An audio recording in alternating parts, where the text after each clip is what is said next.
بعد فأعوذ بالله من الشيطان الرجيم بسم الله الرحمن الرحيم فلولا نفر من كل فرقة منهم طائفة ليتفقهوا في الدين ولينذروا قومهم إذا رجعوا إليهم لعلهم يحذرون صدق الله مولانا العظيم. ആദരണീയരായ പണ്ഡിതന്മാർ, നൂറുൽ ഉലമ KP ഉസ്താദ്, സിറാജുൽ ഉലമ കടക്കൽ ഉസ്താദ്, മറ്റ് എല്ലാ ധാരാളം ഉലമാക്കൾ, സാദാത്തുക്കൾ എല്ലാവരും നിറഞ്ഞ ഒരു വേദിയാണ്. ഇവിടെ വലിയ ഉലമാക്കളുടെ പലരുടെയും പ്രഭാഷണങ്ങളൊക്കെ കാത്തിരിക്കുകയും ചെയ്യുന്നൊരു സമയത്ത് ഞാൻ വളരെ ചുരുങ്ങിയ വാക്കുകൾ മാത്രം പറഞ്ഞുകൊണ്ട് വിരമിക്കാൻ ആഗ്രഹിക്കുകയാണ്. മസ്ജിദിൻ്റെ ഉദ്ഘാടനമാണ് ഇവിടെ നടന്നിട്ടുള്ള ഏറ്റവും പ്രധാനപ്പെട്ട ഒരു കാര്യം. ലമസ്ജിദുൻ ഉസ്സിസ അല തഖ്വ മിൻ അവ്വലി യൗം അഹഖു അൻ തഖൂമ ഫീഹി റിജാലുൻ യുഹിബ്ബൂന അൻ യതതഹറൂൻ വല്ലാഹു യുഹിബ്ബുൽ മുത്തഹിരീൻ.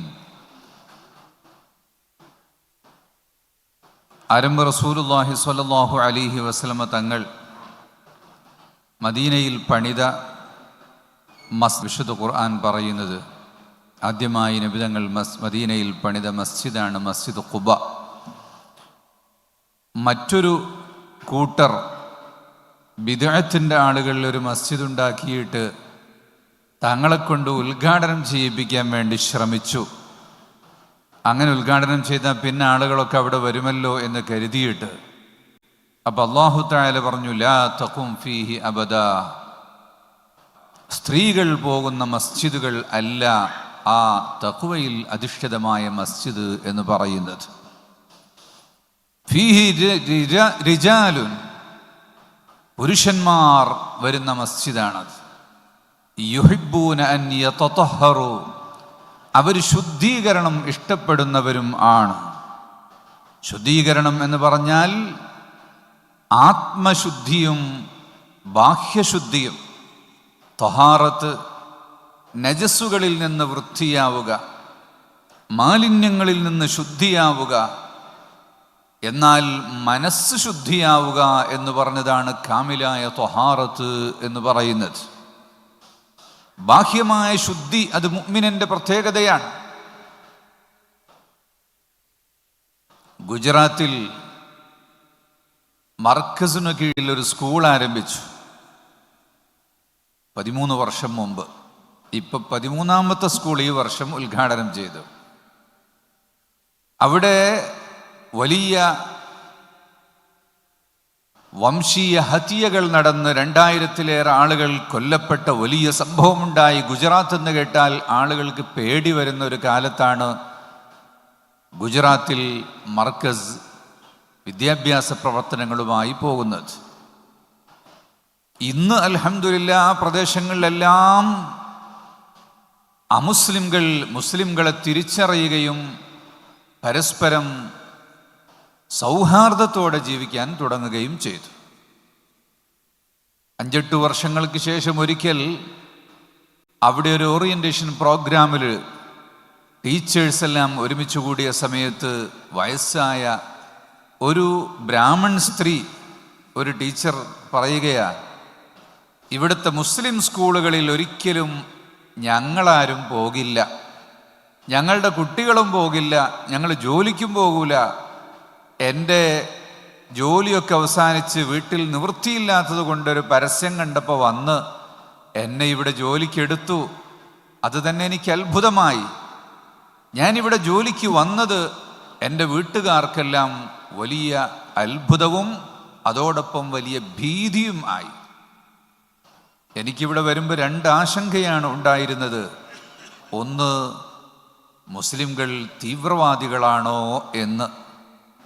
അതിവിടെ വന്ന ഒരാഴ്ച കഴിഞ്ഞപ്പോഴേക്ക് എനിക്ക് മനസ്സിലായി, ഇവിടുത്തെ അധ്യാപകരുടെയും മാനേജ്മെൻറ്റിൻ്റെയും വിദ്യാർത്ഥികളുടെയും എല്ലാം ഇടപെടലുകൾ കണ്ടപ്പോൾ മുസ്ലിങ്ങൾ വളരെ ശാന്തരും സമാധാനകാംക്ഷികളുമാണ്. സ്നേഹിക്കുന്നവരാണ് എന്നെനിക്ക് മനസ്സിലാക്കാൻ വേണ്ടി സാധിച്ചു. ഞാൻ ചിലപ്പോൾ സ്കൂളിലൊക്കെ വൈകിട്ട് വീട്ടിലേക്ക് പോകാൻ വൈകുമ്പോൾ, എന്തെങ്കിലും സ്പെഷ്യൽ ആക്ടിവിറ്റി ഉണ്ടാകുമ്പോൾ അപ്പോൾ വീട്ടിൽ നിന്ന് വിളിക്കും. ഞാൻ പറയും, I am more safer at school than at home. വീട്ടിലേതിനേക്കാളും ഞാൻ കൂടുതൽ സുരക്ഷിതമാണ് ഈ സ്കൂളിലെന്ന്. രണ്ടാമത് എനിക്കുണ്ടായ ഒരു ആശങ്ക ഈ സ്കൂളിലേക്ക് വരുമ്പോൾ മുസ്ലിംകൾ വൃത്തിയില്ലാത്തവരാണോ എന്നതായിരുന്നു. അതാണ് പ്രചരിപ്പിക്കപ്പെടുന്നത്. മുസ്ലിം എന്ന് പറഞ്ഞാൽ നിന്നെ കൊന്നുകളയും, മുസ്ലിം എന്ന് പറഞ്ഞാൽ അവൻ്റെ കയ്യിൽ ബോംബുണ്ടാകും എന്നൊക്കെ പ്രചരിപ്പിക്കപ്പെടുമ്പോൾ സാധുക്കളായ ആളുകൾ അത് കേട്ട് വിശ്വസിച്ചു പോകുമല്ലോ. അങ്ങനെ മുസ്ലിമിന് വൃത്തിയില്ല എന്നാണ് പ്രചരിപ്പിക്കുന്നൊരു കാര്യം.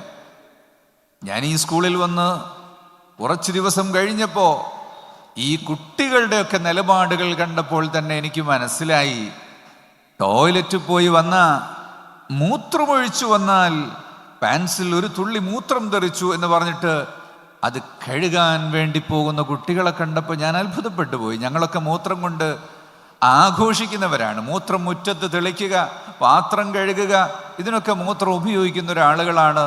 അപ്പം മൂത്രം പോലും ഇത്ര അശുദ്ധമാണെന്ന് മനസ്സിലാക്കിയിട്ട് ഇത്രയേറെ വൃത്തിയുണ്ടോ മുസ്ലിങ്ങൾക്കെന്ന് മനസ്സിലാക്കിയപ്പോൾ എനിക്ക് സന്തോഷമുണ്ടായി. ഞാൻ വന്നതിന് ശേഷം ഇപ്പം ഇവിടുത്തെ 5-8 സ്ത്രീകൾ, ഇവരൊക്കെ ബ്രാഹ്മണന്മാരും പട്ടേലർമാരും ഒക്കെയാണ്, ഇവർ ഈ സ്കൂളിൽ പഠിപ്പിക്കാൻ വന്നിരിക്കുകയാണ് എന്ന് പറഞ്ഞു. ഞങ്ങൾക്കവിടെ ഒരു സമ്മേളനമുണ്ടായപ്പോൾ അവിടെ അമ്പലത്തിൻ്റെ വകയായുള്ളൊരു ഗസ്റ്റ് ഹൗസ് ഞങ്ങൾക്ക് ഫ്രീ ആയിട്ട് താമസിക്കാൻ വേണ്ടി തന്നു. അമ്പലത്തിലാണ് നമുക്ക് പോകാൻ പറ്റാത്തത്. അമ്പലത്തിൻ്റെ വകയായുള്ള ഗസ്റ്റ് ഹൗസോ പ്രോപ്പർട്ടിയോ ഒക്കെ നമുക്ക് ഉപയോഗിക്കുന്നതിന് തെറ്റില്ലല്ലോ. ഞാൻ പറയുന്ന അവരുടെ മനസ്സിൽ മാറ്റങ്ങളുണ്ടായി. അപ്പം മുസ്ലിമിന് രക്തം, കഫം, മലം, മൂത്രം, ചലം, ഛർദിച്ചത്, മദ്യം, ഇങ്ങനെ എണ്ണി പഠിക്കും 3-ാം ക്ലാസ്സിൽ തന്നെ. അങ്ങനെ ജീവിതത്തിൽ, ശരീരത്തിലും, വസ്ത്രത്തിലും, പാർപ്പിടത്തിലും എല്ലാം തന്നെ ഈ നജസ്സുകളെ തൊട്ട് ശുദ്ധിയാവുക എന്നത് മുഅ്മിനിൻ്റെ സ്വഭാവം ആണ്. എന്നാൽ ആ കാമിലായ ശുദ്ധി, ബാഹ്യമായ ശുദ്ധിയോടൊപ്പം തന്നെ ഹൃദയം, ലോകമാന്യം, അഹങ്കാരം, ഉൾനാട്യം, ഇങ്ങനെയുള്ള രോഗങ്ങളിൽ നിന്ന്, അസൂയ പോലുള്ള രോഗങ്ങളിൽ നിന്ന് ഹൃദയത്തെയും ശുദ്ധിയാക്കുന്നവനാണ് മുഅ്മിനായ മനുഷ്യൻ. അവരാണ് മസ്ജിദിൽ വരുന്നത്. മസ്ജിദിൽ വരുമ്പോൾ എന്താണ് സംഭവിക്കുന്നത്? ഇന്ന സ്വലാത്ത തൻഹ അനിൽ ഫഹ്ശാഇ വൽ മുൻകർ. നിസ്കാരം മനുഷ്യൻ്റെ ബാഹ്യവും ആന്തരികവുമായ എല്ലാ മോശമായ കാര്യങ്ങളെയും, മ്ലേച്ഛത്തരങ്ങളെയും, നെഗറ്റീവ് എനർജികളെയും ഇല്ലാതാക്കുന്നു. മനുഷ്യൻ്റെ ആരോഗ്യത്തിൻ്റെയും മനസ്സിനെയും അത് ശുദ്ധീകരിക്കുന്നു. പിന്നെ മസ്ജിദ് 2 നിലയുടെ ഉയരമുണ്ട് ഉള്ളിൽ. അതെന്തിനാ? മസ്ജിദിലേക്ക് കടക്കുമ്പോൾ തന്നെ മനുഷ്യന് തോന്നണം ഞാൻ വളരെ ചെറുതാണ് എന്ന്. ഇമാം മുഹീദ്ദീൻ നബവി റളിയല്ലാഹു അൻഹുവിനോട് ഡമാസ്കസിലെ ജനങ്ങൾ ഫത്വ ചോദിച്ചു, പള്ളികൾ ഉയർത്തിയുണ്ടാക്കാൻ പാടുണ്ടോ എന്ന്. അപ്പം നബി ഇമാം ഫത്വ കൊടുത്തു, അതിനല്ലാഹു അൻ തുർഫഅ, മസ്ജിദുകൾ ഉയർത്തിയുണ്ടാക്കണം. നിങ്ങളുടെ വീടുകളും മറ്റുമെല്ലാം വളരെ മോടി പിടിപ്പിച്ച് വളരെ ഉഷാറായി നടക്കുമ്പോൾ മസ്ജിദ് അതിൻ്റെ ഇടയ്ക്കൊരു മിസ്കീനായി നിൽക്കാൻ പാടില്ല. മസ്ജിദാണ് ഏറ്റവും പ്രൗഢിയുള്ള കെട്ടിടം ആകേണ്ടത്. അതിനല്ലാഹു അൻ തുർഫഅ വയുദ്കറ ഫീഹ ഇസ്മുഹു, ആ ദിക്ർ ചെയ്യപ്പെടണം. ഒന്നാമതായി വാങ്ക് കൊടുക്കുകയാണ്. വാങ്ക് മസ്ജിദിൻ്റെ ഉള്ളിൽ നിന്നല്ല, മിഹ്റാബിൽ വെച്ചല്ല വാങ്ക് കൊടുക്കേണ്ടത്. പള്ളിയുടെ ഉള്ളിൽ നിന്നുമല്ല, പള്ളിയുടെ മുകളിൽ കയറിയാണ് വാങ്ക് കൊടുക്കേണ്ടത്. അല്ലെങ്കിൽ പുറത്തുള്ള റൂമിൽ വെച്ചാണ് വാങ്ക് കൊടുക്കേണ്ടത്. ഇഖാമത്താണ് മസ്ജിദിൻ്റെ ഉള്ളിൽ വെച്ച് കൊടുക്കേണ്ടത്. വെള്ളിയാഴ്ച ദിവസങ്ങളിൽ ഖതീബിൻ്റെ മുന്നിൽ വെച്ച് കൊടുക്കുന്ന വാങ്ക് എന്ന് പറഞ്ഞ വാങ്ക് ഉള്ളിൽ നിന്ന് കൊടുക്കണോ പുറത്തുനിന്ന് കൊടുക്കണോ എന്ന് മാത്രമാണ് ഉലമാ ഇവിടെ ചർച്ച ചെയ്തിട്ടുള്ളത്. ബറേലിയിലും ബദായൂനിലും മാർച്ചിൽ തന്നെ വലിയ കനപ്പെട്ട ഒരു ഗ്രന്ഥം ഇമാം റസാ ഖാൻ തങ്ങൾ എഴുതിയിട്ടുണ്ട്. അവർ ഹനഫി മദ്ഹബുകാരാണ്. ഷാഫിഈ മദ്ഹബിലും മസ്ജിദിൻ്റെ ഉള്ളിൽ നിന്നല്ല വാങ്ക് കൊടുക്കുക, അത് മൈക്ക് ഒന്ന് മാത്രമായപ്പോൾ ഇമാമിനും മൈക്ക് വേണം, മുക്രിക്കും വേണം, അങ്ങനെ അറിയാതെ വാങ്ക് ഉള്ളിലേക്ക് വന്നതാ. പണ്ടൊക്കെ കൊടുത്തിരുന്നത് മുക്രിയുടെ റൂമിൽ വെച്ചോ അല്ലെങ്കിൽ പള്ളിയുടെ മുകളിൽ വെച്ചോ ആണ്. അങ്ങനെ തന്നെയാണ് വേണ്ടത്.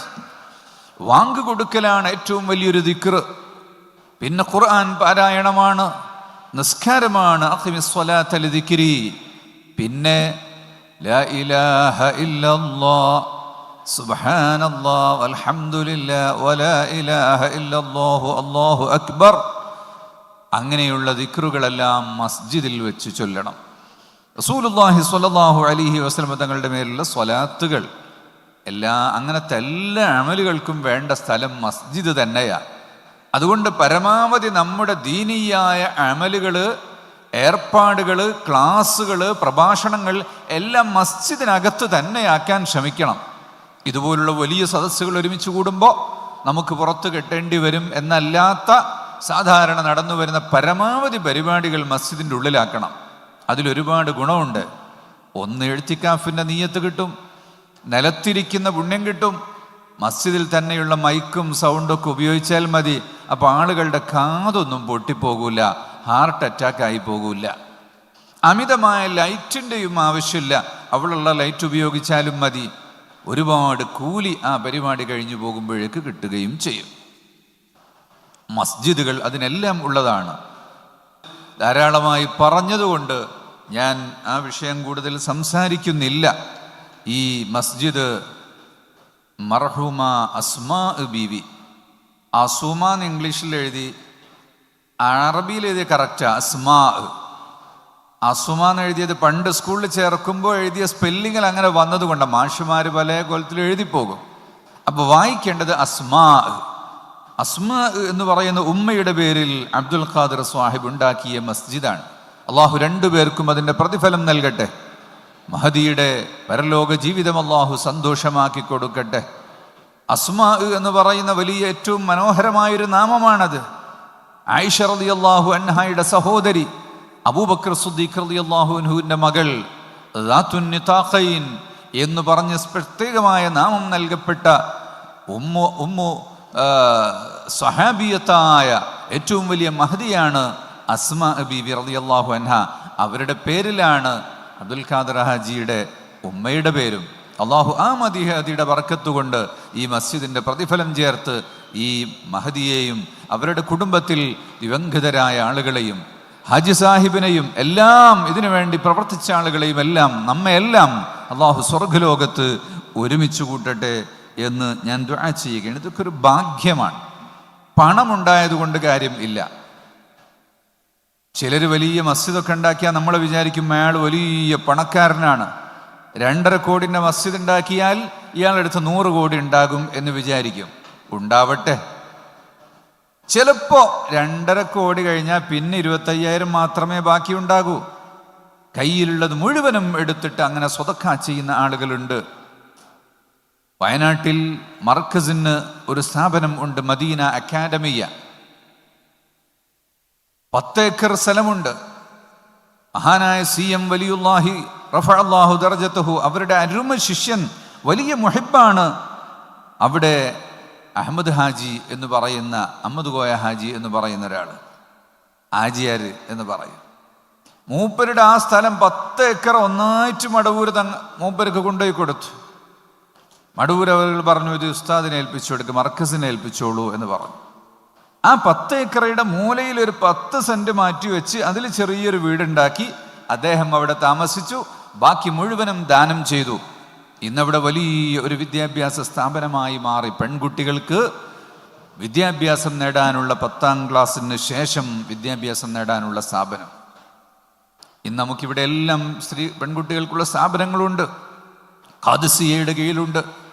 അതുപോലെ തിരുവനന്തപുരത്ത് നിന്ന് കാസർഗോഡ് വരെ ഒരുപാട് സ്ഥാപനങ്ങളുണ്ട്. മന്നാനിയയിൽ നേരത്തെ ഉസ്താദ് ഇവിടെ നിന്ന് പറയുകയുണ്ടായി. പെൺകുട്ടികൾക്ക് പഠിക്കാൻ ധാരാളം സ്ഥാപനങ്ങൾ ഇന്ന് ആവശ്യമാണ്. കാരണം അവരൊക്കെ കൂടുതൽ ഇൽമ പഠിക്കാൻ വേണ്ടി താല്പര്യപ്പെട്ടു വരുന്നുണ്ട്. എന്നാൽ ഭൗതിക പഠനങ്ങളിലേക്ക് പെൺകുട്ടികൾ വല്ലാതെ പോയിട്ട് എന്താണ് മകള് പഠിക്കുന്നത്? മകള് ഡാറ്റ സയൻസ് ആണ് പഠിക്കുന്നത്. നിന്റെ മകൾ എന്താ പഠിക്കുന്നത്? അവള് ഫൈനാൻസിൽ PG ചെയ്യുകയാണ്. എന്നിട്ടോ അവൾക്ക് ജോലി ഓസ്ട്രേലിയയും കിട്ടും, ഭർത്താവിന് ജോലി ലണ്ടനിലും കിട്ടും. എന്നിട്ട് പറയും മക്കളുണ്ടായിട്ടില്ല ഉസ്താദെ ദ്വാരക്കണം. ഭാര്യ ഓസ്ട്രേലിയയിലും ഭർത്താവ് ലണ്ടനിലും ആയ മക്കളുണ്ടാവുമോ? അങ്ങനെ കഷ്ടപ്പെട്ട് ജീവിക്കാൻ വേണ്ടിയുള്ള വിദ്യാഭ്യാസമല്ല മക്കൾക്ക് കൊടുക്കേണ്ടത്. ദീൻ പഠിക്കാൻ, ഖുർആനും ഹദീസും മനസ്സിലാക്കാൻ, ഫിഖ്ഹ് കൊണ്ട് ജീവിക്കാൻ ആവശ്യമായ വിദ്യാഭ്യാസമാണ് പെൺകുട്ടികൾക്ക് കൊടുക്കേണ്ടത്. അതോടൊപ്പം അവർക്ക് ജീവിതത്തിൽ ബുദ്ധിമുട്ടില്ലാതെ ചെയ്യാൻ പറ്റുന്ന അധ്യാപനം, വൈദ്യം, അതുപോലെ ഡിസൈനിങ്, റൂമിലിരുന്ന് ചെയ്യാം, ഹിജാബ് നഷ്ടപ്പെടുത്താതെ തന്നെ പ്രവർത്തിക്കാൻ പറ്റുന്ന അത്തരം കാര്യങ്ങൾ എത്രയും പഠിക്കാൻ പെണ്ണിന്. പക്ഷേ ഹിജാബോടുകൂടിയും ദീനിയായ ചിട്ടവട്ടത്തോടുകൂടിയാകണം. +2 റിസൾട്ട് വന്നപ്പോൾ ആളുകൾ ചോദിക്കുകയാണ്, എവിടെയാണ് കുട്ടികളെ ചേർക്കുക? പെൺകുട്ടികൾ എവിടെ ചേർക്കുക? 10ാം ക്ലാസ് കഴിഞ്ഞവരെ എവിടെ ചേർക്കുക? മർക്കസിൻ്റെ കീഴിൽ ഹാദിയ എന്ന് പറഞ്ഞ ഇൻസ്റ്റിറ്റ്യൂഷണൽ മൂവ്മെൻ്റ് ഉണ്ട്. നോളജ് സിറ്റിയിൽ മെഡിസിൻ പഠിക്കുന്ന കുട്ടികൾക്ക് കോച്ചിങ് കൊടുക്കുന്ന നീറ്റ് കോച്ചിങ്ങും JEE കോച്ചിങ്ങും അതുപോലെ LLBക്ക് കോച്ചിങ് ഒക്കെ കൊടുക്കുന്ന രീതിയിലുള്ള +2 പഠനം ഉണ്ട്. സയൻസ് ഉണ്ട്, കൊമേഴ്സ് ഉണ്ട്, ഹ്യൂമാനിറ്റീസ് ഉണ്ട്. അതുപോലെ തന്നെ അത് കഴിഞ്ഞവർക്ക് മെഡിക്കൽ കോളേജ് ഉണ്ട്, എൻജിനീയറിംഗ് പഠനമുണ്ട്, ടെക്നോളജിക്കൽ പഠനമുണ്ട്. അതിലൊക്കെ ആൺകുട്ടികൾക്ക് പ്രത്യേകമായ സൗകര്യവും പെൺകുട്ടികൾക്ക് വേറെ സൗകര്യവുമുണ്ട്. അവിടെയൊക്കെ ദീനിൻ്റെ പഠനം അതിൻ്റെ കൂടെ അവർക്ക് ലഭിക്കും.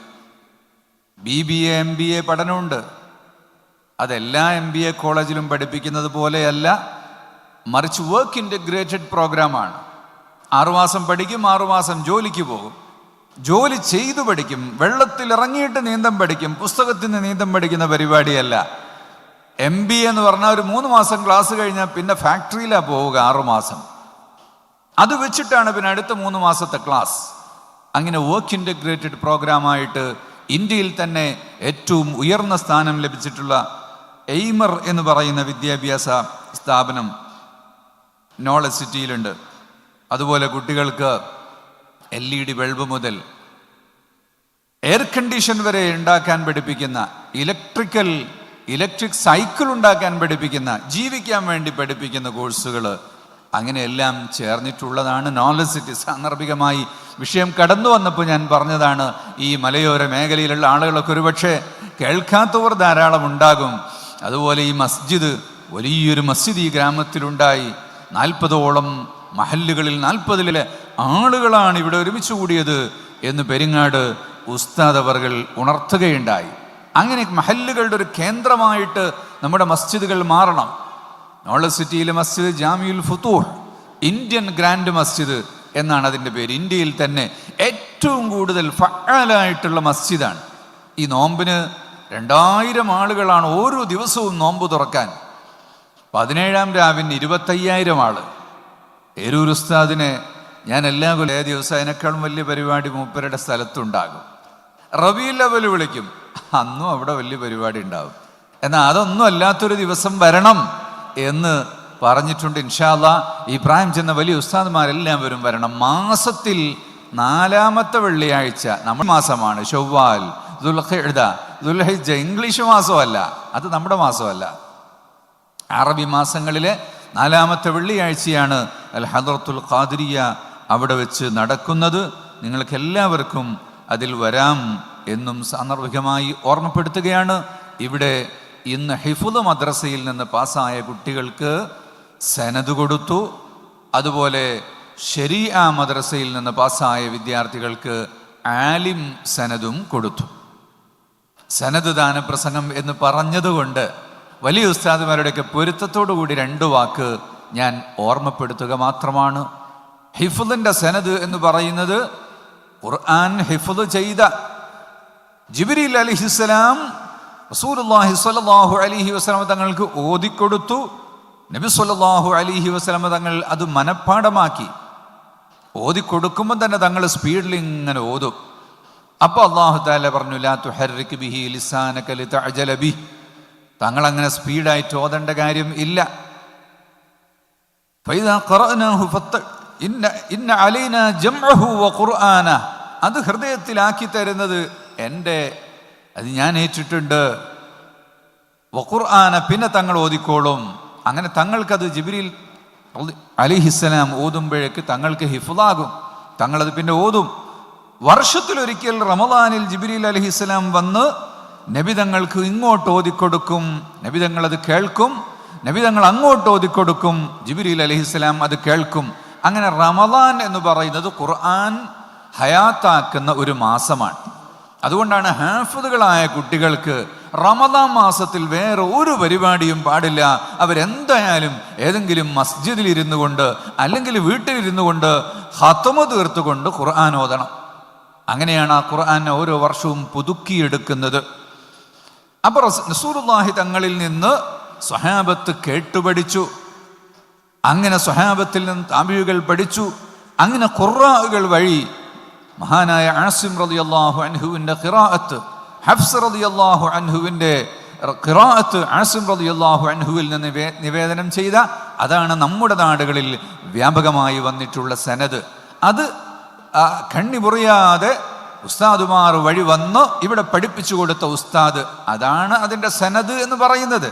ആ ഉസ്താദിൻ്റെ അടുത്ത് ആദ്യം മുതൽ അവസാനം വരെ കേട്ടിട്ടുണ്ടെങ്കിൽ, കേൾപ്പിച്ചു കൊടുത്തിട്ടുണ്ടെങ്കിൽ അതാണ് സനദ്. ആ സനദിനുള്ള ഇജാസത്തും ഷഹാദത്തുമാണ് ഇന്ന് ഇവിടെ വെച്ച് കൊടുക്കുന്നത്. അപ്പോൾ ഒരു കുട്ടി മാത്രം ഇരുന്ന് വീട്ടിൽ നിന്ന് അങ്ങ് പഠിച്ചു, അല്ലെ ഉമ്മ പഠിപ്പിച്ചു കൊടുത്തു, വേറെ എവിടെ നിന്നും കണക്ഷനൊന്നുമില്ല എങ്കിൽ അതിന് സനദ് എന്ന് പറയില്ല. എങ്കിലും ഇജാസത്ത് വാങ്ങ വേറൊരാളെ കൊണ്ടുപോയി കേൾപ്പിച്ചിട്ട്. അങ്ങനെ സനദ് എന്ന് പറയുന്നത് അതാണ്. ഹിഫ്ളുൽ ഖുർആൻ മദ്രസ പണ്ട് എവിടെയോ ഒരു സ്ഥലത്ത് കോളേജിൽ നിന്ന് അബദ്ധത്തിൽ ഇട്ടുപോയതാണ്. അത് അവർ മായ്ച്ചു കളഞ്ഞിട്ട് വർഷങ്ങളായി. പക്ഷെ ഇപ്പോഴും എല്ലാവരും കോളേജ് എന്ന് പറഞ്ഞുകൊണ്ടിരിക്കുക. ഹിഫ്ളുൽ ഖുർആൻ മദ്രസ, കോളേജ് എന്ന് വെച്ചാൽ പിന്നെ പഞ്ചായത്തുകാർ ടാക്സ് ഇടാനൊക്കെ വരും. കോളേജ് എന്ന് പറയുന്നത് 18 വയസ്സ് കഴിഞ്ഞ കുട്ടികൾ പഠിക്കുന്ന സ്ഥാപനത്തിനാണ്, വലിയ സ്ഥാപനത്തിന്.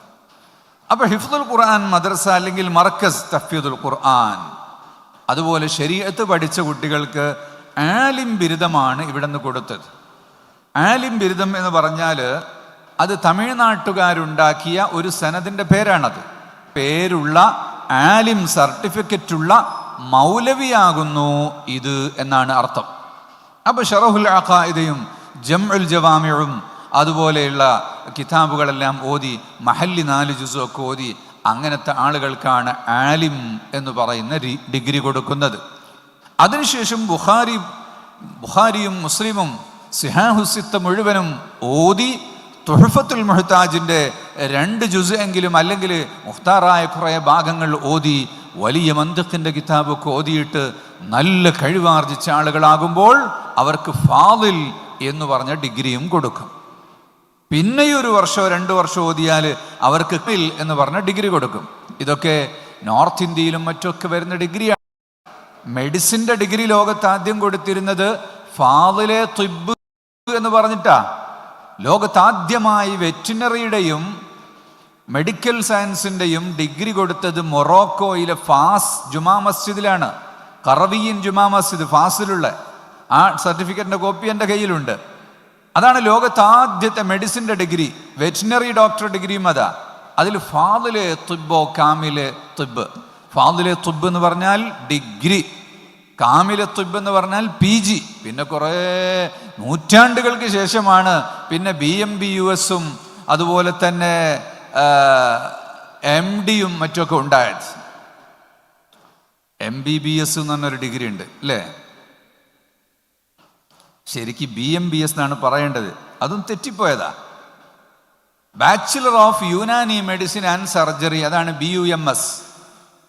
Bachelor of Ayurveda medicine and surgery BAMS. അതുപോലെ bachelor of medicine and bachelor of surgery BMBS. അതുപോലും തെറ്റിപ്പോയി. MBBS ഇഞ്ചക്ഷൻ ചെയ്യുമ്പോൾ തെറ്റിപ്പോലുണ്ടല്ലോ.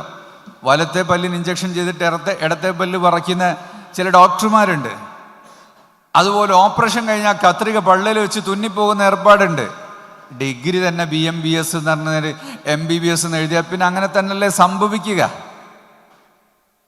അപ്പൊ ഈ ഡിഗ്രിയൊക്കെ നൂറ്റാണ്ടുകൾക്ക് ശേഷമാണ് ലോകത്ത് വന്നിട്ടുള്ളത്. 1000 വർഷങ്ങൾക്ക് മുമ്പ് അബുൽ ഖാസിം സഹ്റാവി സ്പെയിനിൽ കുടലിന്റെ ഓപ്പറേഷൻ നടത്തിയിട്ടുണ്ട്. ഇബ്നു സീന ബഗ്ദാദിൽ വെച്ച് തലയോട്ടി ഓപ്പറേഷൻ നടത്തിയിട്ടുണ്ട്. അവരണച്ചുണ്ടാക്കിയ കത്തികളും ഉളികളും നൂലും എല്ലാം ഉപയോഗിച്ചുകൊണ്ടാണ് അക്കാലഘട്ടത്തിൽ ഓപ്പറേഷൻ നടത്തിയത്. ഞാനിപ്പോൾ കഴിഞ്ഞ ദിവസം ഉസ്ബെക്കിസ്ഥാനിലായിരുന്നു, 4 ദിവസം മുമ്പ്. ഉസ്ബെക്കിസ്ഥാൻ എന്ന് പറഞ്ഞാൽ മാവറ അൻ നഹർ എന്നാണ് ആ രാജ്യത്തിൻ്റെ പഴയ പേര്. ഉലമാഇന്റെ നാടാണ്. ഇമാം ബുഖാരി, ഇമാം തിർമിദി, ഇമാം ഷാഷി, ഇമാം മിർഗനാനി അങ്ങനെ തുടങ്ങിയിട്ട് ആയിരക്കണക്കിന് ഇമാമിങ്ങളുടെ നാടാണ്. അതുപോലെ തന്നെ അൽ ഹവാരിസ്മി എന്ന് പറയുന്ന അൽഗുരിതം എന്ന് പറയുന്ന മാത്തമാറ്റിക്സിന്റെ സിസ്റ്റം ഉണ്ടാക്കിയ ഹവാരിസ്മിയുടെ നാടാണ് ഹിവ എന്ന് പറയുന്നത്. ഇന്ന് കുട്ടികൾക്കൊക്കെ അറിയാം, ആർട്ടിഫിഷ്യൽ ഇൻ്റലിജൻസ് പഠിക്കുമ്പോൾ അതിൻ്റെ ബേസ് അൽഗുരിതമാണ്. ദുബായിലേക്ക് അടുത്ത 30-ാം തീയതി പോകണം. ടിക്കറ്റ് എത്ര? 22,000. ഒന്നുകൂടെ പരിശോധിച്ച് 23,000. പിന്നെ കുറച്ചുകൂടെ കഴിഞ്ഞ് നോക്കി 24,000. ഇതിങ്ങനെ കയറി പോവുകയാണ്. എന്താ കാരണം? അൽഗുരിതം എന്ന് പറയുന്ന ഒരു സിസ്റ്റം അതിൽ അപ്ലൈ ചെയ്തിട്ടുണ്ട്. അപ്പോൾ കമ്പ്യൂട്ടർ തന്നെ സ്വയം അറിയും എത്ര ആൾ പരിശോധിക്കുന്നുണ്ട്, കുറേ ആൾ നോക്കുന്നുണ്ട്, അപ്പോൾ ഡിമാൻഡ് ഉണ്ടല്ലോ, അപ്പോൾ അങ്ങനെ ഇടിച്ച് കയറിക്കൊണ്ടേയിരിക്കും. ആരും പോകാനില്ലാത്ത ദിവസം 6,000 രൂപ ദുബായിലേക്ക് ടിക്കറ്റ്. ഇതിനൊന്നും ഇപ്പം ആളാവശ്യമില്ല. ഇതെല്ലാം കമ്പ്യൂട്ടറിൻ്റെ ബുദ്ധി കൊണ്ട് ചിന്തിക്കും, നിർമ്മിത ബുദ്ധി. അത് ദക്കാഉൽ ഇസ്തിനാഇ എന്ന് പറയും. ഇത് ഇന്ന് നടക്കുന്ന ലോകത്ത് ഏറ്റവും വലിയ ഗവേഷണം നടക്കുന്ന ആർട്ടിഫിഷ്യൽ ഇൻ്റലിജൻസിൽ ഉപയോഗിക്കുന്ന അടിസ്ഥാനപരമായ മാത്തമാറ്റിക്സ് അൽ ഹവാരിസ്മി എന്ന് പറയുന്ന ഇമാം ഉണ്ടാക്കിയതാണ്. അൽ ഹവാരിസം, അൽ ഹോരിതം, അതാണ് അൽഗരിതം എന്ന് പറയുന്നത്. അദ്ദേഹത്തിൻ്റെ നാട് ഉസ്ബെക്കിസ്ഥാനാണ്. അതുപോലെ തന്നെ അൽ ബീറൂനി തന്നെയല്ലേ ഭൂമിയുടെ ചുറ്റളവ് 1000 വർഷം മുമ്പ് ഭൂമിയുടെ ചുറ്റളവ് കണ്ടുപിടിച്ച ആളാണ്. അങ്ങനത്തെ വലിയ മാത്തമാറ്റീഷ്യന്മാർ അമീർ തൈമൂറിന്റെ ഗ്രാൻഡ് സൺ ആണ് ഉലുഗ് ബേഗ് എന്ന് പറയുന്ന മഹാപണ്ഡിതൻ. അദ്ദേഹം ഉണ്ടാക്കിയ വലിയ യൂണിവേഴ്സിറ്റി അവിടെയുണ്ട്. മദ്രസ എന്നാണ് യൂണിവേഴ്സിറ്റിക്ക് അക്കാലത്ത് പറയുക. ഒബ്സർവേറ്ററി ഉണ്ട് വാന നിരീക്ഷണം നടത്താൻ വേണ്ടി. അതുപോലെ ധാരാളം പണ്ഡിതന്മാർ ജീവിച്ചുപോയ ഒരു നാടാണ് മാവറ അൻ നഹർ. അപ്പോ ആ നാട്ടിൽ നമുക്ക് കാണാൻ കഴിയുന്ന അവിടെയാണ് ഇബ്നു സീന എന്ന് പറയുന്ന ആളുടെ ജന്മനാട് അഫ്ഷോന. അവിടെ ചെന്നാൽ അദ്ദേഹത്തിൻ്റെ മെഡിക്കൽ കോളേജ് ഉണ്ട്. അവിടെ ഈ ആയുധങ്ങളെല്ലാം നമുക്ക് കാണാൻ കഴിയും. അത് പഠിപ്പിക്കുന്ന കോഴ്സാണ് യുനാനി മെഡിക്കൽ സയൻസ്, BUMS. ഈ BUMS എൻ്റെ പുതിയ പേരാണ് MBBS. അതിൽ മൈക്രോസ്കോപ്പ് ഉപയോഗിച്ച് അണുക്കളെയും വൈറസുകളെയൊക്കെ കണ്ടെത്തി മരുന്നുകളെ മൊളിക്യൂളുകളാക്കി മാറ്റി അവ ഉപയോഗിക്കുന്ന രീതിയിലേക്ക് വന്നതിനാണ് ഇംഗ്ലീഷ് വൈദ്യം എന്ന് പറയും. ഇംഗ്ലീഷ് അതിലൊറ്റൊന്നുമില്ല. ഇംഗ്ലീഷ് ഡോക്ടർമാർ ഉപയോഗിക്കുന്ന വാക്കുകൾ എന്താണ്? ഓർത്തോ, പീഡിയാട്രിക്, ഗൈനക്കോളജി, എസ്റ്റോക്ടമി, ഇങ്ങനെ പറഞ്ഞ എല്ലാ വാക്കുകളും യുനാനി ഭാഷയാ. ഇംഗ്ലീഷ് ഭാഷ അവർക്കില്ല. അവർ ഇംഗ്ലീഷുകാർ വന്നപ്പോഴാണ് അവരെ കൊണ്ടുവന്നത്. അതുകൊണ്ട് ഇംഗ്ലീഷ് വൈദ്യം എന്ന് പറയുന്നതാ. ഇപ്പം നമ്മുടെ കുട്ടികളൊക്കെ റഷ്യയിലും ചൈനയിലും മറ്റൊക്കെ പോയി പഠിക്കുന്നുണ്ട്. ഇംഗ്ലീഷ് ഒരക്ഷരവും ഇല്ലാതെയാണ് അവർ പഠിച്ചുകൊണ്ടിരിക്കുന്നത്. നമ്മുടെ മെഡിക്കൽ കോളേജിൽ ഞങ്ങൾ യുനാനി മെഡിക്കൽ സിസ്റ്റം, അതുപോലെ നാച്ചുറോപ്പതി മെഡിക്കൽ സിസ്റ്റം ഒക്കെയാണ് പഠിപ്പിക്കുന്നത്. അപ്പോൾ ഈ സനദുകൾ, മെഡിക്കൽ സനദ് ലോകത്ത് ആദ്യമായി കൊടുത്തത് ജുമാ മസ്ജിദിൽ നിന്നാണ്.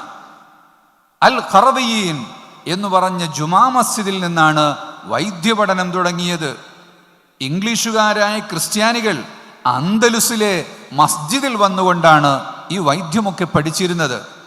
അന്ന് അന്തലുസിലെ മസ്ജിദിൽ, അതുപോലെ അൽ ഖറവിയൻ മസ്ജിദിൽ നിന്ന് പഠനം പൂർത്തിയാക്കിയ ആളുകൾക്ക് വലിയൊരു കോട്ട് ധരിപ്പിക്കും, തലയിൽ ഒരു പലക വയ്ക്കും. മൊറോക്കോക്കാർ ഖുർആൻ വെച്ചിരുന്നത് ആ പലകയുടെ മുകളിലാണ്. വഫൗഖ കുല്ലി ദീ ഇൽമിൻ അലീം എന്ന് പറഞ്ഞുകൊണ്ട് അതിനുവേണ്ടി തലയിൽ ഒരു പലക വെച്ചിരുന്നു എന്നാ. അതാണ് ഇന്നിപ്പോൾ യൂണിവേഴ്സിറ്റിക്കാർ അവർ സനത് കൊടുക്കുമ്പോൾ തലയിൽ ഒരു പലക വെക്കും. അതിൽ നിന്നാണ് ആ കോട്ടിടും. ഇതൊക്കെ ഇസ്ലാമിക ലോകത്ത് മസ്ജിദുകൾ കേന്ദ്രീകരിച്ച് നടന്ന പഠനത്തിൽ നിന്നാണ് ഈ സനദുകൾ എല്ലാം ഉണ്ടായിട്ടുള്ളത്.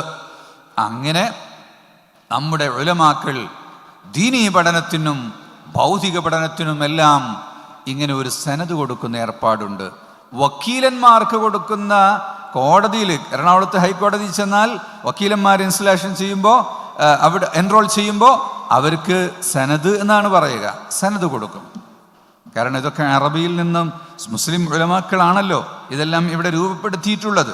അതുകൊണ്ടാണ് വക്കീല്, അമീന്, മഹ്ശർ, അദാലത്ത്, മുൻസിഫ്, കോടതിയുമായി ബന്ധപ്പെട്ട വ്യവഹാരവുമായി ബന്ധപ്പെട്ട എല്ലാ അൽഫാദുകളും അറബിയിൽ നമ്മൾ കാണാനുള്ള കാരണം മുസ്ലിംകളാണ് ഈ വിദ്യകളെല്ലാം പഠിപ്പിച്ചിട്ടുള്ളത്. അതുകൊണ്ട് നമ്മൾ ആ വിദ്യകളെല്ലാം പഠിക്കണം. ചിലർ ചോദിക്കും, മസ്ജിദിൽ താമസിക്കുന്ന കുട്ടികൾ ഇംഗ്ലീഷ് പഠിക്കുക, ഇതൊന്നും പഴയ കാലത്ത് ഇല്ലല്ലോ എന്ന്. പഴയ കാലത്ത് ഇംഗ്ലീഷ് ഇല്ല. പഴയ കാലത്തുള്ള ഭാഷ ഫാരിസിയാണ്, മറ്റൊന്ന് സംസ്കൃതമാണ്. നിങ്ങൾ 1-ാം ക്ലാസ്സിൽ കുട്ടികൾ പഠിക്കുന്ന കിതാബ് എടുത്തു നോക്കൂ. ഫഅല ഫഅല എന്ന് പറഞ്ഞതിന് തിരുനെൽവേലിക്കാരനായ മുഹമ്മദ് ലബ്ബ അവരെഴുതി വെച്ചത് ലമീർ ദുറോ ഹുവ അസ്ബാത്ത് ഫിഅൽ മാദി മഅറൂഫ്. ഇത് പേർഷ്യൻ ഭാഷയാ. ഇന്നത്തെ ഇംഗ്ലീഷ് പോലെ അന്ന് ഉപയോഗിച്ച പേർഷ്യക്കാരുടെ ഭാഷയാണ്. തഫ്സീർ റൂഹുൽ ബയാൻ എടുത്തു നോക്കിയാൽ നിങ്ങൾക്ക് ഓരോ പേജ് കഴിയുമ്പോഴും കാണാം. ലോജിക്കിന്റെ പുസ്തകം കുട്ടികൾ മസ്ജിദിൽ തന്നെ പഠിക്കുന്നതാ. അതില് അങ്ങനെ കാണാം, എന്ന് പറഞ്ഞിട്ട്. അപ്പൊ പേർഷ്യൻ ലാംഗ്വേജിലാണ് അന്ന് പഠിച്ചത്. മാത്തമാറ്റിക്സ് പഠിക്കുന്നുണ്ടോ? നിങ്ങൾ കടയ്ക്കൽ ഉസ്താദിനോട്, പ്രാഞ്ചെന്ന ഉസ്താദുമാരോട് ചോദിച്ചു നോക്ക്. മസ്ജിദിൽ നിന്ന് അവർ ഹിസാബ് പഠിക്കുന്നുണ്ട്, മാത്തമാറ്റിക്സ്. അറബിയിലാണെന്നേ ഉള്ളൂ. ചിലർ വിചാരിച്ചു ഇംഗ്ലീഷിലായാലേ വിദ്യാഭ്യാസമാകൂ എന്ന്. ഇംഗ്ലീഷ് ഇപ്പോഴുണ്ടായതാ. ഏതു ഭാഷയിലെന്നതല്ല, അറിവ് എന്ത് എന്നതാണ്. മാത്തമാറ്റിക്സ് പഠിക്കുന്നുണ്ട്, ലോജിക്ക് പഠിക്കുന്നുണ്ട്, ഷറഹു തഹ്ദീബ്, മിർഖാത്ത്, കുത്തുബി, മീർ കുത്തുബി, മുല്ല ഹസൻ, ഖാദി, ഹംദുല്ല എന്ന് പറഞ്ഞ ഒരു ഡസൻ കണക്കിന് ലോജിക്കിന്റെ പുസ്തകങ്ങൾ നമ്മുടെ ഈ ഇരിക്കുന്ന വയസ്സായ ഉസ്താദുമാരൊക്കെ പഠിച്ചിട്ടുണ്ട്. റഷീദിയ എന്ന് പറഞ്ഞിട്ട് ഡിബേറ്റ് സയൻസ് പഠിക്കുന്നുണ്ട്, ടൈം സയൻസ് പഠിക്കുന്നുണ്ട്, ഡയറക്ഷൻ സയൻസ് പഠിക്കുന്നുണ്ട്, ആസ്ട്രോണമി പഠിക്കുന്നുണ്ട്, ജിയോഗ്രഫി പഠിക്കുന്നുണ്ട്. ഇതെല്ലാം നമ്മുടെ ഈ വയസ്സായ ഉസ്താദുമാര്. ചിലപ്പോൾ ജിയോഗ്രഫി പഠിക്കുന്നുണ്ടോ നിങ്ങൾ ചോദിച്ചാൽ അവരില്ലാന്ന് പറയും. കാരണം അവർ ഇംഗ്ലീഷിലല്ല പഠിക്കുന്നത്. ഭാഷ ഇംഗ്ലീഷ് ആകണം എന്നില്ല. എന്നു മാത്രമല്ല, ലോകത്ത് ഇംഗ്ലീഷുകാരും ഭരിച്ചുപോയ നമ്മുടെ ഈ ഇന്ത്യ സബ് കോണ്ടിനെന്റിലും ഗൾഫ് രാജ്യത്തും അല്ലാതെ വേറെ എവിടെയാ ഇംഗ്ലീഷ് ഉള്ളത്? ഇംഗ്ലീഷ് ഇല്ല. റഷ്യയിലോ ചൈനയിലോ സ്പെയിനിലോ യൂറോപ്പിന്റെ വിവിധ രാജ്യങ്ങളിലോ എവിടെ ചെന്നാലും ഇംഗ്ലീഷ് ആർക്കും മനസ്സിലാകൂല. അപ്പൊ ഇംഗ്ലീഷാണ് ഏറ്റവും മുന്തിയത് എന്ന് വിചാരിക്കുന്നത് മഹാ അബദ്ധമാണ്. അതുകൊണ്ട് നമ്മുടെ മുത്തഅല്ലിമുകൾക്ക് നൽകപ്പെട്ടിട്ടുള്ള അറിവുകളിൽ അള്ളാഹു അവർക്ക് ബറക്കത്ത് ചെയ്യട്ടെ എന്ന് ഞാൻ ദുആ ചെയ്യുകയാണ്. ഹിഫാദുകൾക്ക് ആ ഹിഫ്ദ് നിലനിർത്തിക്കൊണ്ട് കിതാബ് പഠിച്ച് ആലിംകളായി ദീനിന്റെ മേഖലയിൽ തന്നെ നിലനിൽക്കാൻ തൗഫീഖ് ഉണ്ടാകട്ടെ എന്ന് ദുആ ചെയ്യുകയാണ്. നാട്ടിലേറെ ഹിഫ്ദ് മദ്രസകൾ വർദ്ധിച്ചു വരിക. ഇനി ആരും ഹിഫ്ദ് മദ്രസ ഉണ്ടാക്കണ്ട, അതിൻ്റെ ആവശ്യമില്ല. കണക്കിലധികം മദ്രസകൾ ഇപ്പം നമ്മുടെ നാട്ടുകളിൽ വന്നിട്ടുണ്ട്. ഇനി ഉണ്ടാക്കേണ്ടത് ഇൽമിന്റെ മദ്രസകൾ ഇനിയും കൂടുതൽ ഉണ്ടാക്കണം. മസ്ജിദുകളിൽ ധാരാളം ദർസ് നടത്തിയിരുന്നു. ഇന്ന് ദർസുകൾ കുറഞ്ഞുപോയി. അതുകൊണ്ട് ദർസുകൾ ഇനിയും കൂടി വരണം. അപ്പം മസ്ജിദിലൊന്നും കുട്ടികളെ ഈ കീറപ്പായയിൽ കിടക്കാനൊന്നും ഇപ്പം കുട്ടികളെ കിട്ടൂല. അപ്പം അതിനൊരു വേറെ കെട്ടിടം ഉണ്ടാക്കി കട്ടിൽ വെച്ചു കൊടുത്ത് AC ഒക്കെ വെച്ചു കൊടുത്തിട്ട് കിതാബ് ഓതാൻ വേണ്ടി മുത്തഅല്ലിമുകളെ ആക്കണം. എന്നിട്ട് ചില കിതാബൊക്കെ പള്ളിയിലിരുന്ന് ഓതുക. അതിന് ദഅവ കോളേജ് എന്ന് പേരിടുന്നതും അതും അബദ്ധത്തിൽ വന്ന ഒന്നാണ്. കേരളത്തിലെ എല്ലാ ദഅവ കോളേജുകാരും അതിൻ്റെ പേരൊന്ന് മാറ്റണം. അതിന് ഇൻ്റഗ്രേറ്റഡ് ഇസ്ലാമിക് ദർസ് എന്നാക്കി മാറ്റുക. പണ്ടേ ഇൻ്റഗ്രേറ്റഡ് ആണ്. ഞാൻ നേരത്തെ പറഞ്ഞ എല്ലാ കിതാബും ഇവരൊക്കെ ഓതുന്നുണ്ട്, അത് ഇൻ്റഗ്രേറ്റഡ് തന്നെയാ. എങ്കിലും ആളുകൾക്ക് തിരിച്ചറിയാൻ വേണ്ടി ഇൻ്റഗ്രേറ്റഡ് ഇസ്ലാമിക് ദർസ് എന്ന് പറയുക. കാരണം കോളേജ് എന്ന് പറഞ്ഞാൽ പഞ്ചായത്തുകാരൻ വരുന്നു, നമ്പർ ഇടും, ടാക്സ് വാങ്ങും. അവൻ വിചാരിക്കും ഇത് ഫീസ് വാങ്ങുന്ന കോളേജ് പോലത്തെ ഒരു കോളേജാണെന്ന്. അത് മാത്രമല്ല, ഇത് കോളേജല്ല, ദർസ് എന്ന പേര് നിലനിൽക്കണം. ദഅവ കോളേജ് എന്നത് അബദ്ധത്തിൽ എന്നോ വന്നുപോയ ഒരു പേരാണ്. അത് വേറെ എന്തോ ഒരു സാധനത്തിനുള്ള പേര് അറിയാതെ ഇവിടെ ഇട്ടുപോയതാ. അത് പകർത്തിയിട്ട് ചിലരൊക്കെ അങ്ങനെ ചെയ്യാറുണ്ട്. അത് മാറ്റിയിട്ട് എല്ലാവരും integrated Islamic studies, college of integrated studies എന്നോ മറ്റോ ആക്കിയിട്ട് ഇംഗ്ലീഷിൽ അങ്ങനെ കുല്ലിയത്തു അൽ ഉലൂമുൽ ഇസ്ലാമിയ വൽ അസ്രിയ അങ്ങനെ എന്തെങ്കിലുമുള്ള പേരാക്കിയിട്ട് മാറ്റണം. അത് അവിടെയൊക്കെ പഠിപ്പിക്കുന്ന ഈ വിദ്യാലയങ്ങളെല്ലാം കൊടുക്കാൻ വേണ്ടി മസ്ജിദുകളോടനുബന്ധിച്ച് എല്ലാ മസ്ജിദുകളിലും ഇത് വർദ്ധിക്കണം. കോഴിക്കോട്ടെ ബിഷപ്പ് ചാവറയച്ചൻ എന്ന് പറയുന്ന ബിഷപ്പ്, കാത്തലിക് ബിഷപ്പ്, അദ്ദേഹം ഒരു ദിവസം പറഞ്ഞു, നിങ്ങളുടെ ഈ മസ്ജിദിൽ നടക്കുന്ന സെമിനാരി ഇല്ലേ, ദർസ്, അത് വല്ലാത്തൊരു കാര്യമാണ്.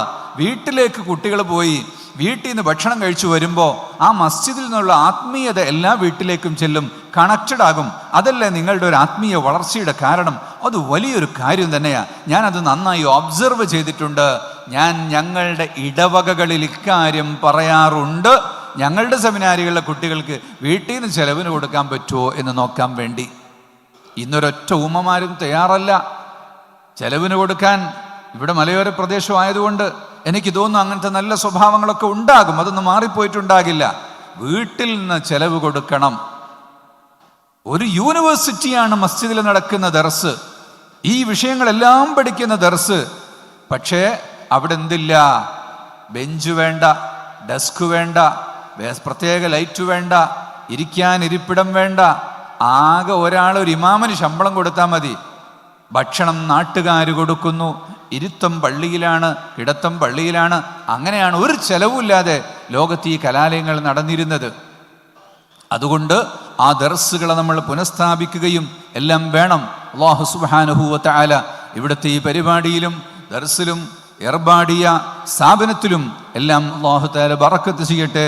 സുൽത്താനുൽ ഉലമ നിങ്ങളോട് നേരിട്ട് തന്നെ പറഞ്ഞുവല്ലോ, ഞാൻ സുഖമില്ലാത്തത് കൊണ്ടാണ്, അതിന് അടയാളവും സംസാരിക്കുന്നതിനിടത്തും ചുമ വന്നു, വീഡിയോ എടുക്കാൻ പോലും ക്ഷീണമുണ്ട്, യാത്ര കഴിഞ്ഞ് വന്നതിൻ്റെ പേരിൽ. 2 ദിവസം കഴിഞ്ഞാൽ സുഖമാകും. അല്ലാഹു നല്ല ആഫിയത്ത് കൊടുക്കട്ടെ. വരാൻ വേണ്ടി ഉദ്ദേശിച്ചിരുന്നതാണ്. ഞാൻ ഉസ്താദ് വരും എന്ന് ഉറപ്പുള്ളത് കൊണ്ട് ഞാൻ വരണ്ടെന്നും വിചാരിച്ചതാ. ഇന്ന് SYSൻ്റെ സംസ്ഥാന യുവജന സമ്മേളനത്തിൻ്റെ സ്വാഗത സംഘം തൃശ്ശൂരിൽ ഉണ്ടാക്കുന്ന പരിപാടി, ഞാനതിൻ്റെ സംഘാടകനാണ്, സ്വാഗതം പറയേണ്ട ആളാ. അതൊഴിവാക്കിയിട്ട് ഇന്ന് ഈ പരിപാടിയിലേക്ക് വന്നത് ഇതിൻ്റെ ഒരു പ്രത്യേക താല്പര്യം ഉള്ളത് കൊണ്ട് മാത്രമാണ്. പിന്നെ ഓരോ വിഷയങ്ങൾ നടക്കുമ്പോൾ അതെല്ലാം മുഅ്മിനായ മനുഷ്യനാണെങ്കിൽ ഖദാഇൽ നമുക്ക് ഉറച്ച വിശ്വാസം വേണം. ഒരിക്കൽ ഞാൻ മർക്കസിൽ പഠിക്കുന്ന കാലത്ത് ഇറാഖിൽ അമേരിക്ക ബോംബിട്ട്, ബങ്കർ ബസ്റ്റർ ബോംബിട്ടിട്ട് 17 നിലയുള്ള അണ്ടർഗ്രൗണ്ട് കെട്ടിടം തകർത്ത് 300 ആളുകൾ മരിച്ചുപോയി. എനിക്ക് വല്ലാത്ത വിഷമമായി. അങ്ങനെ ഞങ്ങളുടെ നാട്ടിനടുത്തുള്ള ഒരു പണ്ഡിതനുണ്ട്. ഞാൻ അദ്ദേഹത്തിൻ്റെ അടുത്ത് ചെന്നിങ്ങനെ സംസാരിച്ചു. ഒരു ഹാലുള്ള ആളാ, ഒരു മസ്താൻ സ്വഭാവമുള്ള ആളാ. എന്താണ് സംഭവിക്കുന്നത് ഇറാഖിൽ എന്നൊക്കെ ഇങ്ങനെ പറഞ്ഞപ്പോൾ എൻ്റെ മുഖത്തേക്ക് ഒരൊറ്റ നോട്ടം, സുന്നിയല്ലേ? ആ സുന്നിയാണ്. സുന്നിയാണെങ്കിൽ അവൻ വിചാരിച്ചതെല്ലാം നടക്കണം, അവൻ വിചാരിച്ചതെല്ലാം നടക്കണം, അള്ളാഹു വിചാരിച്ചതെല്ലാം നടക്കും. ഇവിടെ നടക്കുന്ന ഒരു വിഷയത്തെയും നമുക്ക് ചോദ്യം ചെയ്യാൻ പാടില്ല. അവൻ ഉദ്ദേശിച്ച കാര്യങ്ങൾ മാത്രമേ നടക്കുകയുള്ളൂ. അവൻ നൽകുന്ന ഭക്ഷണം മാത്രമേ നിങ്ങൾ കഴിക്കുകയുള്ളൂ. അവൻ എഴുതി വെച്ചതേ ഇവിടെ നടക്കുകയുള്ളൂ. അതുകൊണ്ട് ഒരു ദിവസം വലിയൊരു ഉസ്താദ് വരാൻ വേണ്ടി തീരുമാനിച്ചു, നമ്മളെല്ലാം ഒരുങ്ങി. എന്നിട്ട് ഉസ്താദ് വന്നില്ല എന്ന് വിചാരിക്കുക. അപ്പം എന്താണ് എല്ലാവരും അൽഹംദുലില്ലാ എന്ന് പറയണം. ഡബിൾ കൂലി കിട്ടും. വന്നാൽ 1 കൂലി കിട്ടും, വന്നില്ലെങ്കിൽ 2 കൂലി കിട്ടും. അപ്പോൾ ഒരു ഉസ്താദിന് വേണ്ടി വീട്ടിൽ ഭക്ഷണമൊക്കെ ഉണ്ടാക്കി വെച്ച് വന്നില്ല, ഡബിൾ കൂലി കിട്ടും. 1 കൊടുക്കാൻ വേണ്ടി ആഗ്രഹിച്ചുണ്ടാക്കി, 2ാമത്തേത് വരാത്തതിൻ്റെ പേരിൽ ക്ഷമിക്കുകയും ചെയ്തു. അതാണ് മുഅ്മിനിൻ്റെ സ്വഭാവം എന്ന് പറയുന്നത്. നമ്മൾ ഉദ്ദേശിക്കുന്ന കാര്യങ്ങളൊന്നും നടക്കില്ല. വഫൗഖ തഖ്ദീരിനാ ലില്ലാഹി തഖ്ദീറു വഫൗഖ തദ്ബീരിനാ ലില്ലാഹി തദ്ബീറു. നമ്മൾ കണക്കാക്കുന്നതിന് മുകളിൽ പല കാര്യങ്ങളും ഉണ്ട്. നമ്മൾ നിശ്ചയിക്കുന്ന പോലെയല്ല കാര്യങ്ങൾ നടക്കുന്നത്. നമ്മൾ ഇഷ്ടപ്പെടുന്ന കാര്യങ്ങളിലല്ല നമ്മുടെ വിജയം ഉള്ളത്. അസാ അൻ തുഹിബ്ബു ശൈഅൻ ഫഹുവ ശർറുൻ ലക്കും. നിങ്ങൾ ഇഷ്ടപ്പെടുന്ന ചില കാര്യങ്ങൾ അത് നിങ്ങൾക്ക് വലിയ ഷർറ് തന്നെയായിരിക്കും. അസാ അൻ തക്റഹൂ ശൈഅൻ ഫഹുവ ഖൈറുൽ ലക്കും. നിങ്ങൾക്കിഷ്ടമില്ലാത്ത ചില കാര്യങ്ങൾ അത് നിങ്ങൾക്ക് ഖൈറ് തന്നെയാണ്. വല്ലാഹു യഅലമു വഅൻതും ലാ തഅലമൂൻ. നിങ്ങൾക്ക് ഗുണമുള്ളത് ഏതാണെന്ന് നിങ്ങളല്ല അറിയുന്നത്, അള്ളാഹു മാത്രമാണ് അറിയുന്നത്. അതുകൊണ്ട് അള്ളാഹുവിൽ വിശ്വസിക്കുന്ന മനുഷ്യൻ അവൻ കണക്കാക്കിയ മുഴുവൻ വിശ്വകാര്യങ്ങളിലും അവൻ തൃപ്തിപ്പെട്ടുകൊള്ളണം, അള്ളാഹുവിൻ്റെ ഖളാഇൽ തൃപ്തിപ്പെട്ടുകൊള്ളണം. മല്ലം യർള ബിഖളാഇ വലം യസ്ബിർ ബിബലാഇ ഫൽയഖ്റുജ് മിൻ തഹ്തി സമാഇ വൽയത്ലുബ് റബ്ബൻ സിവായി. അല്ലാഹു തആല പറയുന്നു, എൻ്റെ ഖളാഇൽ തൃപ്തിപ്പെടാത്ത മനുഷ്യൻ, എൻ്റെ ഖളാ കൊണ്ടൊരാൾ തൃപ്തിപ്പെട്ടില്ല എങ്കിൽ എൻ്റെ ആകാശത്തിൻ്റെ ചുവട്ടിൽ നിന്നവൻ പുറത്തു പോയിക്കൊള്ളട്ടെ, ഞാനല്ലാതെ വേറെ ഒരു റബ്ബിനെ അവൻ അന്വേഷിച്ചു കൊള്ളട്ടെ. നമുക്കൊരു സ്ഥലത്തേക്കും പോകാനില്ല, വേറെ എവിടേക്കും പോകാനില്ല. അള്ളാഹുവിൻ്റെ ആകാശത്തിൻ്റെ ചുവട്ടിലല്ലാതെ നമുക്ക് നിൽക്കാൻ നിർവാഹമില്ല. അതുകൊണ്ട് അള്ളാഹുവിൻ്റെ പൊരുത്തം ആഗ്രഹിച്ചുകൊണ്ട് നമ്മൾ ജീവിക്കണം. അള്ളാഹു തൗഫീഖ് നൽകട്ടെ. അർബദിയ അക്കാഡമി അള്ളാഹു വലിയ ബറക്കത്ത് ചെയ്യട്ടെ. അന സുൽത്താനു ഇബ്രാഹിമു ഇസ്മി ഇലാ ഖൈരിൽ ബരിയത്തി ഇന്തിമായി വലൗലാ ബല്ലു സൈഫി ബിദ്ദിമായി ലകാനൽ ഹിന്ദു കുല്ലുഹു ബിൽ അമായി. മഹാനായ ഇബ്രാഹിം ഇബ്നു അദ്ഹം, മഹാനായ ഇബ്രാഹിം ബാദ്ഷാ ഏർവാടി തങ്ങളവറുകൾ ഈ നാട്ടിൽ വന്നുകൊണ്ട് ഇവിടെ നടത്തിയിട്ടുള്ള സമര പോരാട്ടങ്ങളുടെ വിജയമാണ് ഈ നാടിൻ്റെ പ്രകാശ സൗരഭ്യം എന്ന് സൂചിപ്പിച്ചുകൊണ്ട് മഹാനവറുകൾ പറയുന്നു, എൻ്റെ ഇന്തിസാബ് റസൂലുള്ളാഹി സ്വല്ലല്ലാഹു അലൈഹി വസല്ലമ തങ്ങളിലേക്കാണ്. ഞാൻ ആ കുടുംബത്തിൽപ്പെട്ട മകനാണ്. അതുകൊണ്ട് തന്നെ അവരുടെ പോരിശയാണ് ഏർവാടിയിൽ നമ്മൾ കണ്ടുവരുന്നത്. അതുപോലെ മഹാനവറുകളുടെ പേരിൽ നമ്മുടെ പല രാജ്യങ്ങളിലും നടന്നു വരുന്ന, നമ്മുടെ നാടുകളിൽ നടന്നു വരുന്ന ഏർവാടി നേർച്ചകളും മൗലിദുകളും മജ്ലിസുകളും ആ ബറക്കത്ത് കൊണ്ടാണ് വളർന്നു വരുന്നത്. ഇവിടെയും അൽഹംദുലില്ലാഹ് ആ പേരുകൊണ്ട് തന്നെ വലിയൊരു വളർച്ചയുണ്ടെന്ന് നമുക്ക് കാണണം. അല്ലാഹു തആല ഇവിടുത്തെ സ്വലാത്ത് മജ്ലിസ് ഇനിയും ബറക്കത്തുള്ള മജ്ലിസ് ആക്കി തരട്ടെ. ഇവിടുത്തെ മദ്രസകളും ദർസുകളും ഹിഫ്ളുകളും മറ്റെല്ലാ സ്ഥാപനങ്ങളും അല്ലാഹു ധാരാളമായി ബറക്കത്ത് ചൊരിഞ്ഞു തരട്ടെ. ഈ മലയോര മേഖലയിൽ പാവപ്പെട്ട കർഷക തൊഴിലാളികളും സാധാരണക്കാരും കൂലിത്തൊഴിലാളികളുമായ ആളുകൾ ജീവിക്കുന്നൊരു പ്രദേശത്ത് വലിയൊരു മസ്ജിദ് ഉണ്ടാക്കി നമുക്ക് സഹായിച്ചിട്ടുള്ള ഹാജി സാഹിബിന് അള്ളാഹു കൂടുതൽ ബറക്കത്ത് ചെയ്യട്ടെ.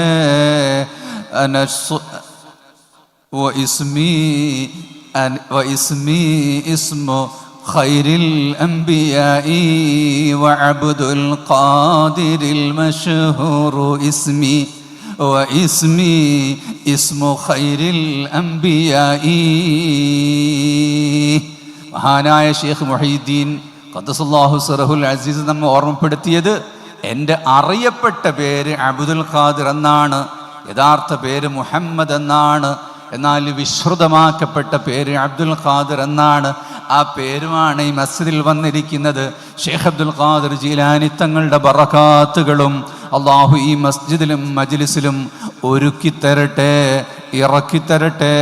റബ്ബ് സുബ്ഹാനഹു വ തആല നമ്മുടെ എല്ലാ ദോഷങ്ങളും പുറത്തു തരട്ടെ. റഹ്മാൻ റഹീമീനായ റബ്ബേ, ഞങ്ങളുടെ മുഴുവൻ ദോഷങ്ങളും നീ പുറത്തു തരണം അല്ലാ. രോഗികൾക്ക് ശിഫ നൽകണം അല്ലാ. കടങ്ങളെ വീട്ടിത്തരണം അല്ലാ. ആഫിയത്ത് നൽകണം അല്ലാ. ഈമാൻ സലാമത്താക്കണം അല്ലാ.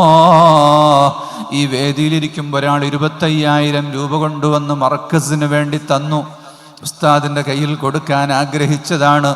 റബ്ബേ, കാമിലായ ശിഫ കൊടുക്കണേ അല്ലാ. ക്യാൻസർ രോഗികൾക്ക് ശിഫ നൽകണേ അല്ലാ. ഹാർട്ട് രോഗികൾക്ക് ശിഫ നൽകണേ അല്ലാ. കിഡ്നി രോഗികൾക്ക് ശിഫ നൽകണേ അല്ലാ. മറ്റെല്ലാ രോഗങ്ങളും നീ ശിഫയാക്കണേ അല്ലാ. സലാമത്ത് നൽകണേ അല്ലാ, പ്രയാസങ്ങൾ അകറ്റി തരണേ അല്ലാ. പെരിങ്ങാട് ഉസ്താദിൻ്റെ പ്രവർത്തനങ്ങളിൽ അല്ലാഹു തആല കൂടുതൽ ബറക്കത്ത് ചെയ്യട്ടെ. അദ്ദേഹവും അബ്ദുൽ ജലീൽ മുസ്ലിയാർ അഞ്ചൽ അവർ രണ്ടുപേരും കൂടെ നോളജ് സിറ്റിയിൽ വന്നിട്ടാണ് എന്നെ ഈ പരിപാടിയിലേക്ക് ക്ഷണിക്കാൻ വേണ്ടി വന്നത്. അപ്പോൾ പറഞ്ഞപ്പോൾ വലിയ അത്ഭുതവും ഇത് തോന്നി. അള്ളാഹു അവർക്ക് രണ്ടുപേർക്കും ബറക്കത്ത് ചെയ്യട്ടെ. ഇസ്സീനുദ്ദീൻ ഉസ്താദ്, മുഹമ്മദ് കുഞ്ഞ് സഖാഫി, അതുപോലെ തന്നെ നമ്മുടെ ഇവിടെ പ്രദേശത്ത് ഏറ്റവും പ്രധാനപ്പെട്ട സയ്യിദ് എന്തേ നിങ്ങളെ നാടിൻ്റെ പേരാ പറയുക, പെരിങ്ങമല തങ്ങൾ തുടങ്ങി ഒരുപാട് പണ്ഡിതന്മാർ, സയ്യിദന്മാർ, മഹാന്മാരുണ്ട്. മുത്തുനൂർ ശിഹാബുദ്ദീൻ അഹദൽ തങ്ങളുടെ ദുആയും എല്ലാം നടക്കാനുണ്ട്. ഞാൻ പറഞ്ഞത് നീണ്ടുപോയെങ്കിൽ പൊറുക്കണം, അബദ്ധങ്ങൾ വന്നെങ്കിൽ തിരുത്തണം എന്ന് ഓർമ്മപ്പെടുത്തിക്കൊണ്ട് എല്ലാവരോടും പ്രത്യേകമായി ദുആ വസൂയത്ത് ചെയ്തുകൊണ്ട് വാക്കുകൾ അവസാനിപ്പിക്കുന്നു. അസ്സലാമു അലൈക്കും.